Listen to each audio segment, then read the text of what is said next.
4, 3, 2. Yes. Ladies, it is lovely to meet you. Nice to meet you. Such an interesting subject for a film. I haven't watched anything like this before.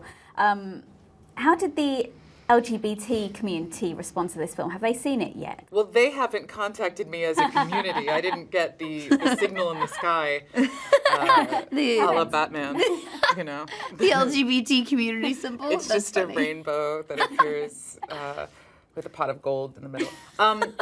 I think measuring the response of an audience is a tricky thing. The people who reach out to me and usually are people who love the work, because I think it's pretty rare. I mean, I'm sure you get more feedback. I don't think anyone's going to reach out to the obscure filmmaker who like hates the movie and wants to find my Twitter handle. I think we've seen though. I mean, I think the overwhelming response from the community has been that they felt that this is probably the most adequate representation of being gay that they've seen in a long time.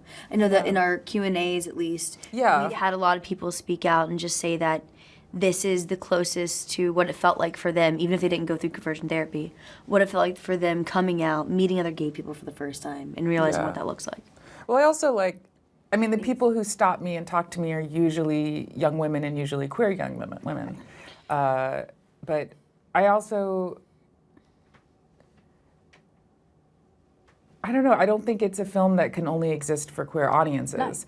No. What I like about it is that it's really honest in depicting the experience of growing up gay, but ideally it'll appeal to anyone with a heart. Exactly. It's the Breakfast Club, but with gay kids and conversion therapy.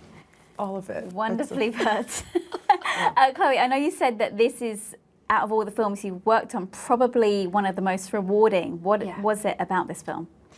Well, I would say that, you know, I said that this is the film that I'm most proud of thus far in my career, because it feels like, for me at least, it's a, there's a certain tone in this film which I think is different than anything I felt before, and I think it's because of Desi and her as a filmmaker, her perspective. I think it's something we haven't seen before. I think she directed me in a way that I've never been directed before. The things she evoked in me as an actor are different than also things that I've done before, and it feels... And I want to just interrupt you right there to say that the difference was I gave you a long leash.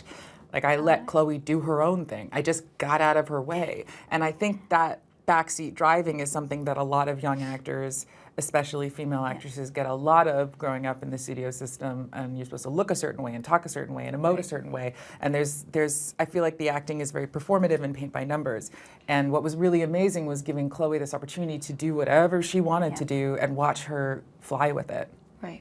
It was obviously set in 1993, wasn't it? Do you think we've come a long way since then, in your opinion? What's the face you're making? Yes and no. Well, it's amazing that there are so many open spaces to be queer and safe. Yeah. But at the same time, I mean, the Trump administration is vilifying trans people. It is dangerous to be trans in America right now, especially a trans woman of color. I mean, it's 2 steps forward, 1 step backwards. Things are brought to the surface in a way that I'm really proud of. Yeah. Cameron in the film likes to go for runs, though, to clear her head. What do you girls like to do to clear your head? Dance. Boogie, boogie, boogie. I do like dancing as well. I do love dancing. And actually, this sounds so cheesy, on set, so we all lived where we filmed, the main location. And we shot 6 days a week, and the night of before our day off. Yeah, so we would have Sundays off. So every Saturday night after we wrapped, no matter how late we wrapped, there would be a dance party. And Chloe would DJ, and Sasha would have a dance off. Of course. With whoever. I didn't have the balls to have a dance off. I think whenever I'm next to her, I'm like, just going to focus on my own moves and not try to compete. She's incredible. Not try to compete. It's I love Sasha so deeply. The most incredible dancer I've ever seen. Chloe is also incredible. So yeah, we all had, sorry, I was just like, also Chloe. Thank you. I definitely love my DJing skills though. No, yeah. Wear that as a badge of honor. You should. And we had a lot of fun dancing, and then there was always a campfire. We would throw s'mores. I mean, there was a lot of decompression. Yeah, after shooting. Yeah. Sounds like a whole lot of fun. And resulted in a great film. So congratulations. Lovely to meet you. Nice to meet you too. Thank you. We're stopping the score. Hold on. No!